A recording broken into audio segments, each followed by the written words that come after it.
ನಮ್ಮ ಕೆರೂರಿನ ಗ್ರಾಮ ದೇವತೆಯ ಜಾತ್ರಾ ಮಹೋತ್ಸವ ಒಳ್ಳೆಯ ರೀತಿಯಿಂದ ಇರಲಿ ಎಂದು ಗುರು ಹಿರಿಯರು ನಿಶ್ಚಯಿಸಿದ್ದಾರೆ. ತಾವೆಲ್ಲರೂ ಕೆರೂರಿನ ಹೆಣ್ಣು ಮಕ್ಕಳು ಹಾಗೂ ಕೆರೂರಿನ ಸುತ್ತಮುತ್ತಿನ ಎಲ್ಲ ಗ್ರಾಮದವರು ನಮ್ಮ ಜಾತ್ರೆಯನ್ನು ಒಳ್ಳೆಯ ರೀತಿಯಾಗಿ ಯಶಸ್ವಿಯಾಗಿ ನಡೆಸಿಕೊಡಬೇಕಂತ ತಮ್ಮಲ್ಲಿ ವಿನಂತಿಪೂರ್ವಕವಾಗಿ ಕೇಳಿಕೊಳ್ಳುತ್ತೇನೆ. ನಮ್ಮ ಕೆರೂರಲ್ಲಿ ಜಾತ್ರೆ ಮಾಡಿದ್ದು 2017ರಲ್ಲಿ ಅತ್ಯಂತ ವಿಜೃಂಭಣೆಯಿಂದ ಮಾಡಿರುತ್ತಾರೆ. ಅದು ಇತಿಹಾಸದಲ್ಲಿ ಜಾತ್ರೆ ಆಗಿತ್ತು ಎನ್ನುವ ನಮಗೆ ಗೊತ್ತಿಲ್ಲ. ಆದರೆ 2017ರೊಳಗೆ ಅತ್ಯಂತ ವಿಜೃಂಭಣೆಯಿಂದ ಜಾತ್ರೆ ನಡೆದಿದೆ. ಈಗ ಇವತ್ತಿನ ದಿವಸ 29/4/2026ರಲ್ಲಿ ಅದಕ್ಕಿಂತ ಹೆಚ್ಚಿನ ತರಗತಿಗಳು ವಿಜೃಂಭಣೆಯಿಂದ ಜಾತ್ರೆ ನಡೆಯಲಿ ಎಂದು ನಾನು ಭಾವಿಸುತ್ತೇನೆ.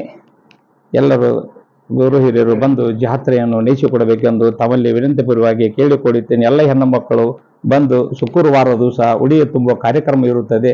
ಎಲ್ಲ ಹೆಣ್ಣು ಮಕ್ಕಳು ಬಂದು ಉಡಿಯನ್ನು ತುಂಬಿ ದೇವರ ಆಶೀರ್ವಾದವನ್ನು ಪಡೆದುಕೊಂಡು ಇನ್ನು ಮುಂದಿನ ವಂಶ ಪರಂಪರವಾಗಿ ನಮ್ಮ ಪೀಳಿಗೆಗಳು ಎಲ್ಲರೂ ಆರೋಗ್ಯದಿಂದ ಹಾಗೂ ಸಂತೋಷದಿಂದ ಇರಲಿ ಎಂದು ತಾಯಿ ಆಶೀರ್ವಾದವನ್ನು ತೆಗೆದುಕೊಂಡು ನಾವು ಜಾತ್ರೆಯನ್ನು ಬೇಗನೆ ಮಾಡೋಣ ಎಂದು ನನ್ನ ಎರಡು ಮಾತುಗಳನ್ನು ಹೇಳುವುದು.